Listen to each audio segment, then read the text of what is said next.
Estoy cansado. Déjame en paz, dijo mi esposo el mismo día en que cumplíamos 10 años de casados, y esa frase cayó sobre la mesa que había preparado desde la mañana como si alguien hubiera apagado las luces sin avisar. Durante una década aparté cada 17 de mayo para celebrarnos, cociné su platillo favorito, guardé una botella especial y planché el vestido azul que él aseguraba que me hacía ver inolvidable, convencida de que los detalles podían sostener lo que el tiempo desgasta. Aquella noche las velas estaban encendidas y el mole seguía caliente cuando escuché las llaves girar en la puerta y sentí un perfume dulce que no era mío, un aroma extraño pegado a su camisa que explicó su distancia mejor que cualquier palabra. Sonreí mientras servía la cena porque entendí que discutir no cambiaría nada, y en ese instante supe que no estaba celebrando un aniversario, estaba descubriendo años de mentiras que yo misma había decidido no mirar. Esa noche no hice preguntas porque ya había aprendido que cuando alguien no quiere hablar, cualquier intento suena a reclamo, así que me limité a sentarme frente a él mientras movía la comida en el plato sin probarla y miraba el reloj como si tuviera prisa por irse a otro lugar que no era su casa. Durante años nuestra rutina fue clara y casi perfecta. Despertábamos antes de las 6. Yo preparaba café mientras él se bañaba para salir rumbo a la oficina en Santa Fe. Nos despedíamos con un beso rápido y por la tarde regresaba cansado del tráfico interminable, quejándose del calor y de las juntas eternas. Y aún así siempre encontraba tiempo para contarme algún detalle del trabajo mientras cenábamos en la cocina. Los domingos visitábamos a su mamá en Coyoacán, llevábamos pan dulce, escuchábamos historias repetidas de cuando era niño y planeábamos viajes que casi nunca hacíamos porque según él primero había que ahorrar, primero había que asegurar el futuro. Primero había que esperar el momento correcto. Nuestra vida parecía estable, organizada alrededor de horarios, pagos puntuales y reuniones familiares donde todos nos veían como la pareja que había crecido juntas sin escándalos ni dramas. Yo me acostumbré a creer que el amor también era eso, constancia, esfuerzo silencioso, paciencia cuando el cansancio ganaba terreno. Sin embargo, desde hacía meses algo se había movido sin hacer ruido. El celular empezó a vibrar boca abajo. Las contraseñas cambiaron sin explicación, las salidas de trabajo se hicieron más frecuentes y las camisas regresaban con aromas que no reconocía, distintos al jabón que siempre uso. No quise pensar mal porque una parte de mí prefería sostener la imagen de estabilidad antes que enfrentar una verdad incómoda. Aquella cena de aniversario confirmó lo que llevaba tiempo rondando en mi cabeza. Mientras recogía los platos casi intactos recordé la primera vez que lo noté distante. Fue en una reunión con amigos cuando apenas me tomó de la cintura para la foto y se apartó con una sonrisa que no llegó a los ojos. También recordé mensajes borrados que alcancé a ver de reojo y excusas que sonaban ensayadas. Nada era una prueba clara, pero todo junto formaba un mapa que conducía al mismo lugar. Después de esa noche empezó a llegar más tarde, a veces con la misma frase cansada como escudo, y yo seguí observando en silencio, guardando cada detalle como piezas de un rompecabezas que no quería armar. No hice escenas ni amenazas porque necesitaba estar segura antes de mover cualquier cosa, necesitaba entender si estaba exagerando o si realmente llevaba años compartiendo mi vida con alguien que ya no estaba conmigo. Y mientras la rutina seguía funcionando hacia afuera, por dentro comenzó a crecer una certeza incómoda que ya no podía ignorar. La confirmación no llegó con una confesión ni con un escándalo. Llegó un martes cualquiera mientras doblaba su saco para llevarlo a la tintorería y un recibo cayó del bolsillo interior como si hubiera esperado el momento exacto para mostrarse. No era de un restaurante familiar ni de una comida de negocios. Era la cuenta de un hotel en Polanco pagada a las 4 de la tarde, con 2 bebidas y una habitación por horas. Me quedé sentada en la orilla de la cama mirando ese papel pequeño que parecía inofensivo y, sin embargo, pesaba más que cualquier discusión pendiente. El corazón no se aceleró como imaginé que pasaría en una situación así, tampoco lloré ni grité. Lo que sentí fue una claridad fría que recorrió mi espalda mientras todas las piezas empezaban a encajar sin esfuerzo. Las juntas nocturnas, los mensajes que se borraban, la necesidad repentina de cuidar su imagen, el gimnasio al que nunca antes quiso ir y ese perfume dulce que no pertenecía a nuestra casa dejaron de ser sospechas sueltas para convertirse en una historia completa. No había sido un error reciente, no era una crisis pasajera, era algo sostenido en el tiempo. Guardé el recibo en mi bolso sin hacer ruido y terminé de doblar la ropa con movimientos automáticos, como si el cuerpo supiera qué hacer mientras la mente procesaba la traición con una calma que daba miedo. Recordé cada aniversario celebrado con ilusión, cada sacrificio aceptado sin cuestionar, cada vez que defendí su ausencia frente a mi familia diciendo que trabajaba duro por nosotros. En ese instante entendí que no solo me había mentido, también me había convertido en cómplice involuntaria de su doble vida. Esa noche volvió tarde, dejó el teléfono cargando en la sala y se metió a bañar sin saludar, confiado en que yo seguiría siendo la misma de siempre. El agua cayó durante largos minutos mientras yo observaba el celular iluminado sobre la mesa, sabiendo que bastaba un gesto para confirmar lo que ya tenía frente a mí. No lo toqué. No necesitaba más pruebas. El recibo era suficiente para demostrar que el matrimonio que defendí durante años ya no existía como yo creía. Cuando salió del baño me preguntó si todo estaba bien y respondí que sí con una serenidad que incluso a mí me sorprendió, porque por dentro algo se había quebrado de forma definitiva. No era rabia lo que sentía, tampoco tristeza inmediata, era una sensación de vacío que me apretó el pecho y me dejó sin aire por unos segundos, como si el mundo siguiera avanzando mientras yo me quedaba inmóvil en medio de una verdad que ya no tenía vuelta atrás. El recibo no fue el inicio de mis dudas, fue la prueba que necesitaba para aceptar que mi intuición llevaba meses gritándome algo que yo intentaba callar.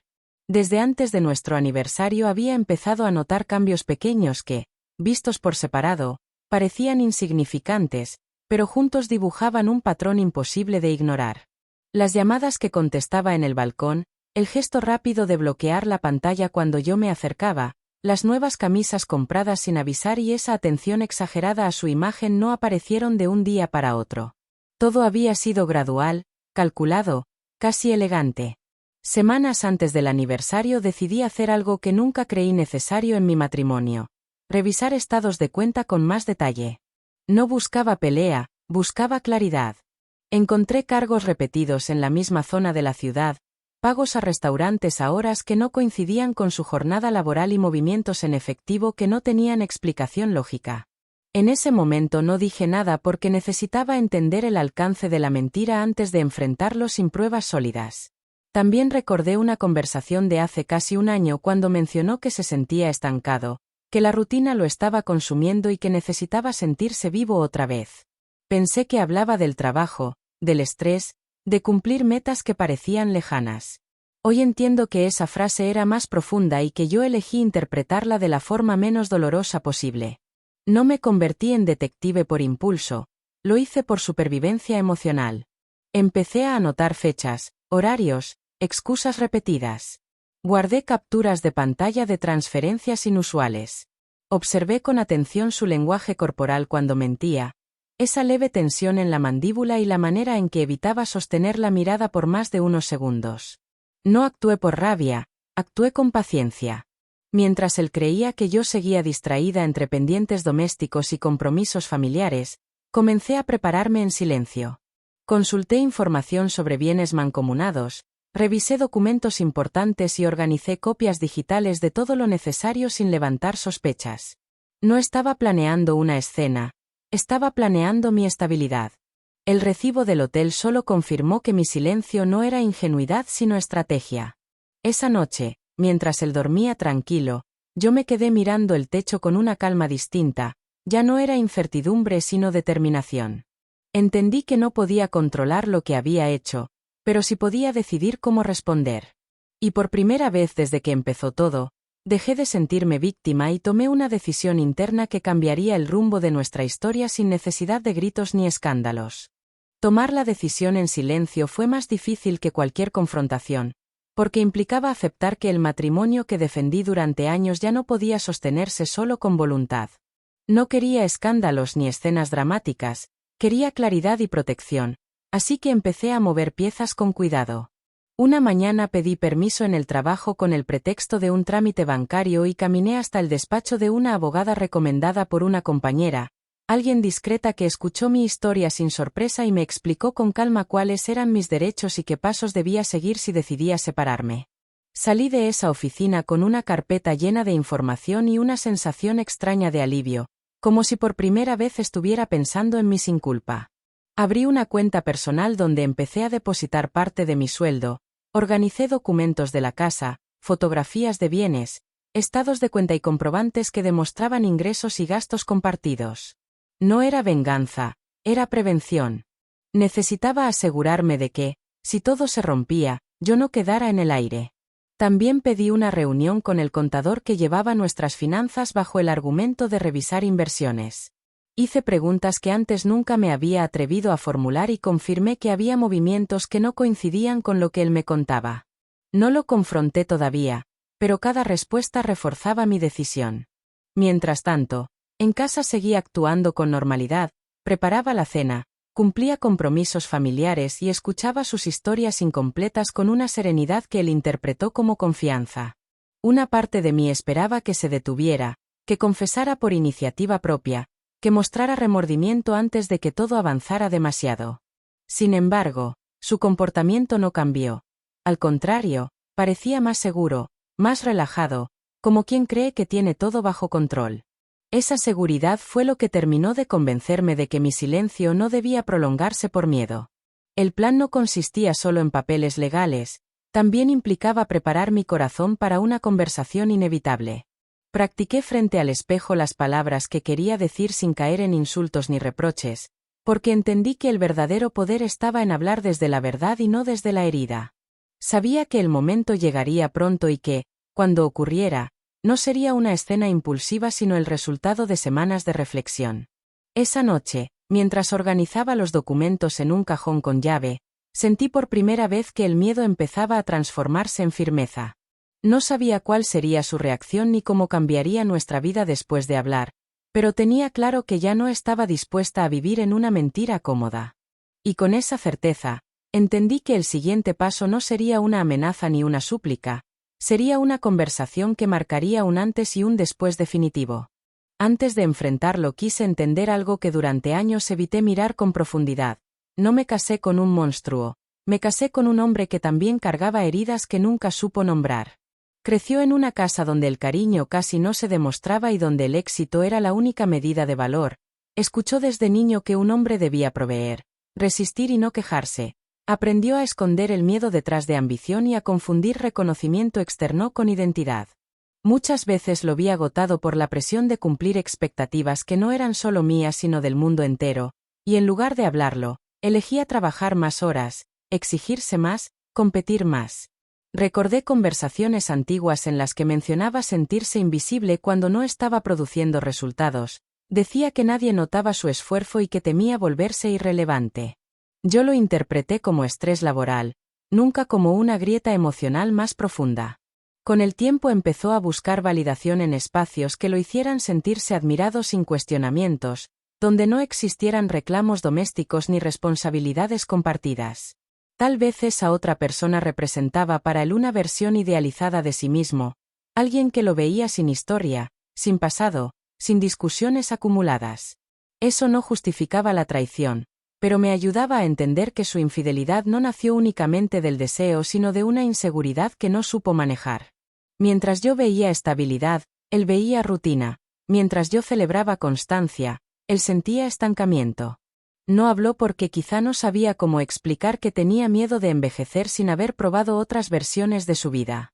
En los últimos meses noté en su mirada algo que antes no estaba, una mezcla de entusiasmo y culpa que aparecía cuando revisaba el teléfono y desaparecía cuando me observaba distraída en la cocina.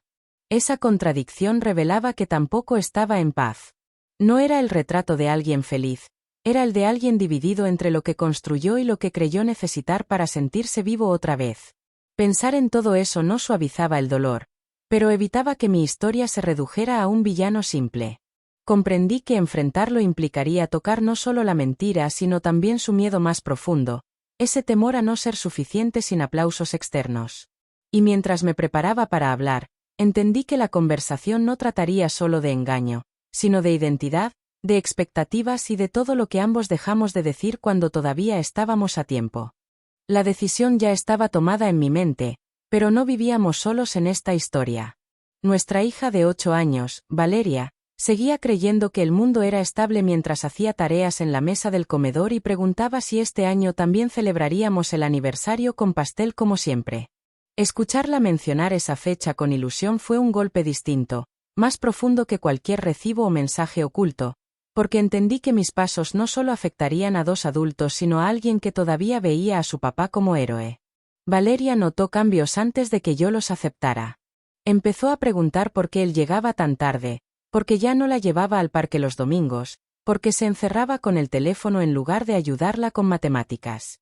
Yo inventaba explicaciones suaves, hablaba de trabajo, de cansancio, de responsabilidades, intentando proteger su inocencia mientras mi propia tranquilidad se desmoronaba. Sin embargo, los niños perciben tensiones que los adultos creen ocultas. La vi dibujar a nuestra familia y colocar a su papá un poco más lejos de nosotras, un detalle pequeño que me dejó pensando toda la noche. Un viernes hubo festival escolar y él prometió asistir. Valeria buscó su rostro entre los padres sentados bajo el sol y sostuvo el baile con una sonrisa forzada hasta que terminó la música. Regresó a mi lado preguntando si había tenido una junta urgente otra vez.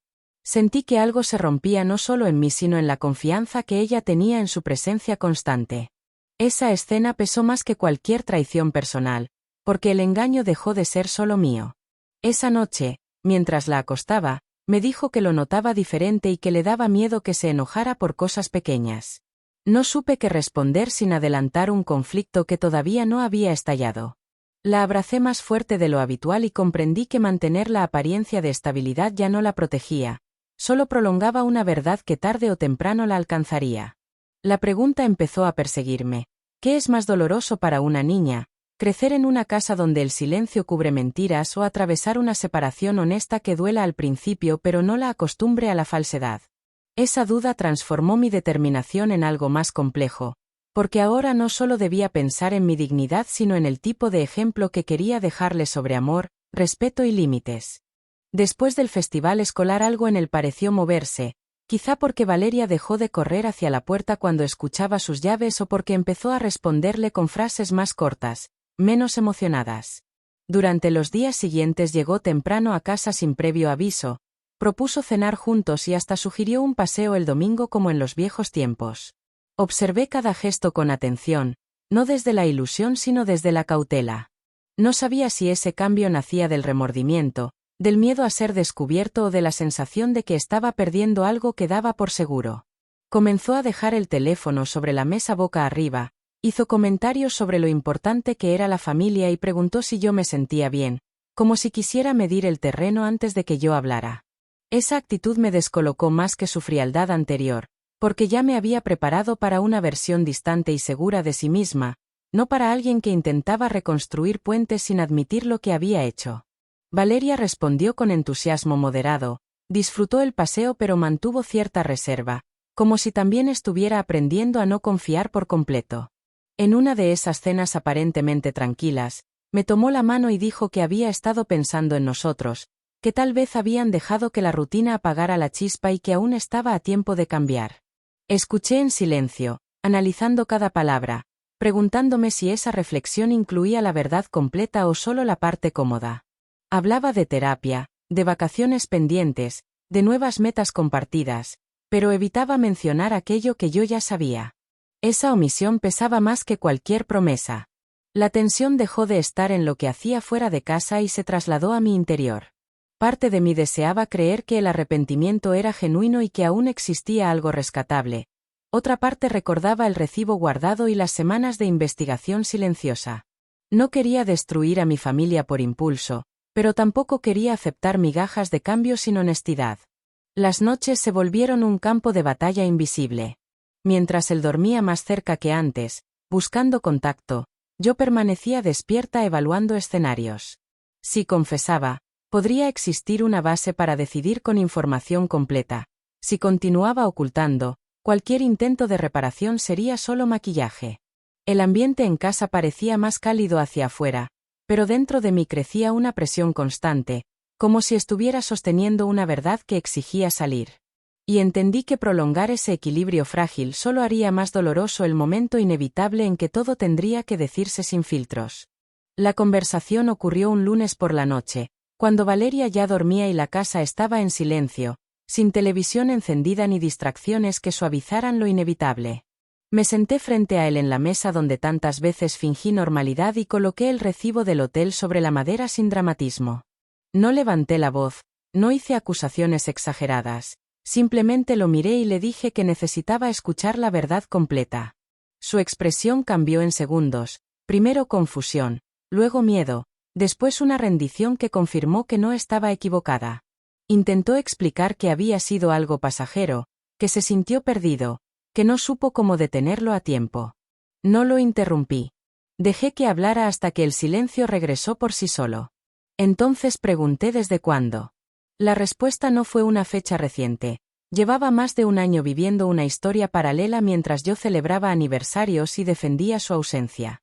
Escuchar esa duración dolió más que el acto en sí, porque significaba que cada gesto cariñoso reciente había convivido con una mentira sostenida.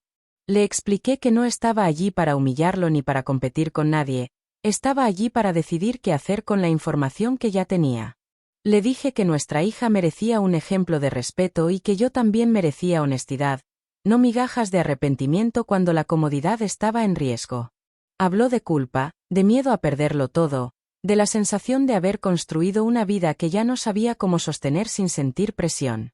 Admitió que buscó sentirse admirado, que confundió atención con felicidad y que subestimó el impacto real de sus actos. Por primera vez no vi al hombre seguro que escondía el teléfono, vi a alguien enfrentando las consecuencias de sus decisiones. No prometí perdón ni anuncié separación inmediata. Establecí condiciones claras, terapia individual y de pareja si deseaba intentar algo, transparencia total en finanzas y comunicaciones, y la comprensión de que mi confianza no volvería por palabras sino por coherencia sostenida en el tiempo. También dejé claro que, si detectaba una sola mentira más, no habría segunda conversación. La charla no terminó con abrazos ni con puertas azotadas. Terminó con una verdad puesta sobre la mesa y con dos adultos conscientes de que el siguiente paso definiría no solo su matrimonio sino el tipo de familia que serían a partir de ese momento. Después de aquella conversación la casa no explotó, pero tampoco volvió a ser la misma. Lo que siguió no fue una tormenta visible sino un proceso lento, incómodo y profundamente revelador.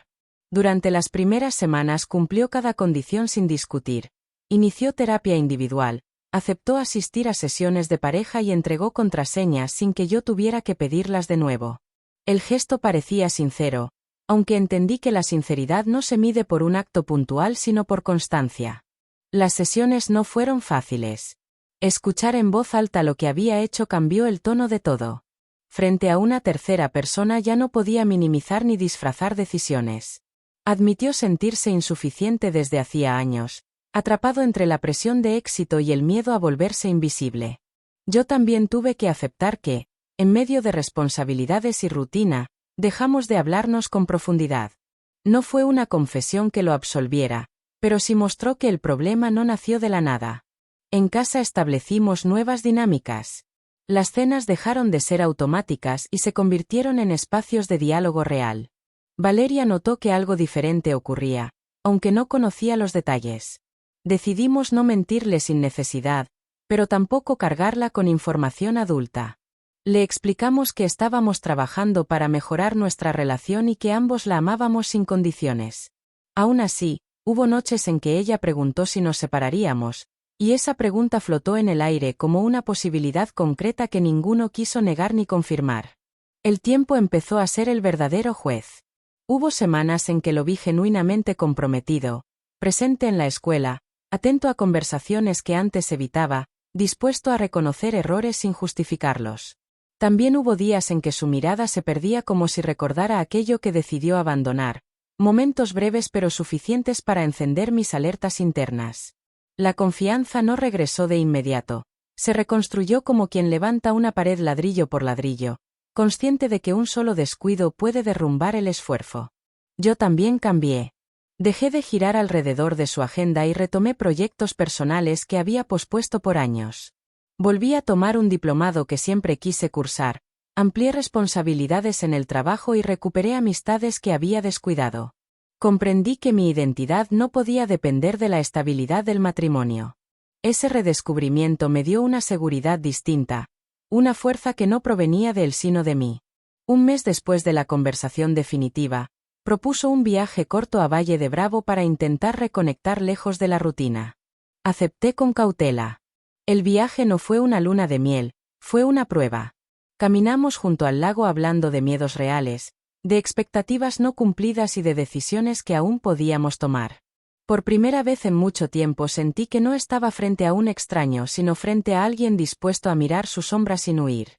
Sin embargo, la reconciliación no era automática. Acordamos un periodo de 6 meses para evaluar con honestidad si la relación podía transformarse en algo sano o si lo más responsable sería separarnos sin odio. No se trataba de castigo sino de claridad. Ambos entendimos que quedarse por costumbre sería tan dañino como irse por impulso. Los meses siguientes trajeron estabilidad relativa. No hubo nuevas mentiras ni comportamientos sospechosos. La terapia continuó revelando capas incómodas, pero también abrió espacios de empatía que nunca habíamos explorado.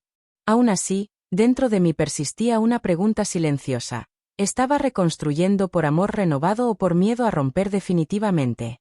La respuesta no llegó de golpe. Llegó una tarde cualquiera cuando lo vi ayudar a Valeria con su tarea, paciente y presente, sin mirar el teléfono ni buscar excusas. Observé esa escena desde la cocina y entendí que la decisión final no dependería solo de su arrepentimiento sino de mi capacidad de volver a confiar sin traicionarme a mí misma. El plazo que acordamos aún no termina, pero ya no vivo en la ignorancia ni en la negación. Si la relación continúa será porque ambos elegimos construir algo diferente, no porque el miedo nos empuje a mantener apariencias. Y si decidimos separarnos, será desde la honestidad y el respeto, sabiendo que enfrentar la verdad fue el primer acto de amor propio que me debía desde hace años. 6 meses después de aquella conversación que cambió el rumbo de todo, amanecí antes que el resto de la casa y caminé descalza hasta la cocina, el mismo espacio donde tantas veces fingí tranquilidad mientras mi mundo se desordenaba por dentro. Afuera comenzaba a llover con suavidad, no era tormenta ni viento fuerte, solo una lluvia constante que caía sobre la banqueta y limpiaba el polvo acumulado en los árboles de la calle. Me quedé observando cómo el agua resbalaba por el vidrio mientras el aroma del café recién hecho llenaba el aire, y por primera vez en mucho tiempo no sentí ansiedad al escuchar sus pasos acercarse. Durante esos meses cumplimos el acuerdo con disciplina. Asistimos a terapia sin faltar, sostuvimos conversaciones incómodas y aceptamos silencios necesarios. No todo fue armonía. Hubo discusiones donde la herida volvió a abrirse, momentos en que la desconfianza apareció sin aviso y preguntas que todavía dolían al pronunciarse. Sin embargo, también hubo gestos consistentes que no estaban motivados por miedo sino por conciencia. Aprendió a hablar antes de esconderse, a reconocer inseguridades sin proyectarlas en otros, a pedir ayuda sin sentir que eso lo hacía menos fuerte. Yo, por mi parte, dejé de cargar la responsabilidad de sostenerlo todo y entendí que amar no significa sacrificar la dignidad. Una tarde, mientras revisábamos con la terapeuta los avances, nos pidió describir qué había cambiado realmente. No hablamos de la infidelidad como centro de la historia, hablamos de identidad. Él reconoció que buscó validación externa porque no sabía validarse a sí mismo. Yo admití que preferí la estabilidad aparente antes que confrontar señales incómodas. Esa sesión no borró el pasado, pero lo colocó en un lugar donde dejó de dirigir nuestras decisiones. Valeria también empezó a sentirse más tranquila. Ya no preguntaba con temor si habría discusiones y volvió a dibujar a la familia con las figuras más cercanas entre sí. No sabe todos los detalles y quizá algún día los entenderá con madurez, pero ahora ve coherencia entre palabras y acciones. Eso, para mí, se volvió más importante que cualquier celebración. El último 17 de mayo no hubo restaurante elegante ni promesas exageradas. Decidimos algo sencillo: preparar desayuno juntos y caminar al mercado del barrio como cualquier domingo. Entre puestos de flores frescas y fruta recién cortada, me di cuenta de que la relación que estaba frente a mí no era la misma que comenzó hace 10 años. No era más perfecta ni más romántica, era más consciente. Había cicatrices visibles, pero también una intención clara de no repetir patrones que casi nos destruyen. Mientras la lluvia seguía cayendo aquella mañana reciente, él se acercó por detrás y me abrazó sin palabras grandilocuentes. No necesitaba escuchar disculpas eternas ni juramentos dramáticos. Necesitaba coherencia diaria, respeto constante y la certeza de que, si algo volvía a quebrarse, sabría enfrentar la verdad sin perderme a mí misma. No puedo decir que todo está resuelto para siempre. Ninguna relación viene con garantía. Lo que sí sé es que ya no espero ciegamente a que alguien cambie ni ignoro señales que incomodan. Aprendí que el amor adulto no se sostiene solo con recuerdos ni con miedo a la soledad, se sostiene con responsabilidad compartida. Afuera la lluvia empezó a disminuir hasta convertirse en una llovizna ligera. Las calles quedaron limpias, no porque el agua borrara lo que ocurrió, sino porque ayudó a remover el polvo que impedía ver con claridad. Me quedé mirando ese paisaje sencillo desde la ventana de la cocina, entendiendo que algunas tormentas no llegan para destruir la casa, sino para obligarnos a reparar los cimientos. Y mientras el café se enfriaba lentamente sobre la mesa, comprendí que aquella noche en que olí un perfume ajeno no marcó el final de mi historia, sino el momento exacto en que dejé de vivir en silencio y empecé a elegir con conciencia el tipo de vida que quería construir.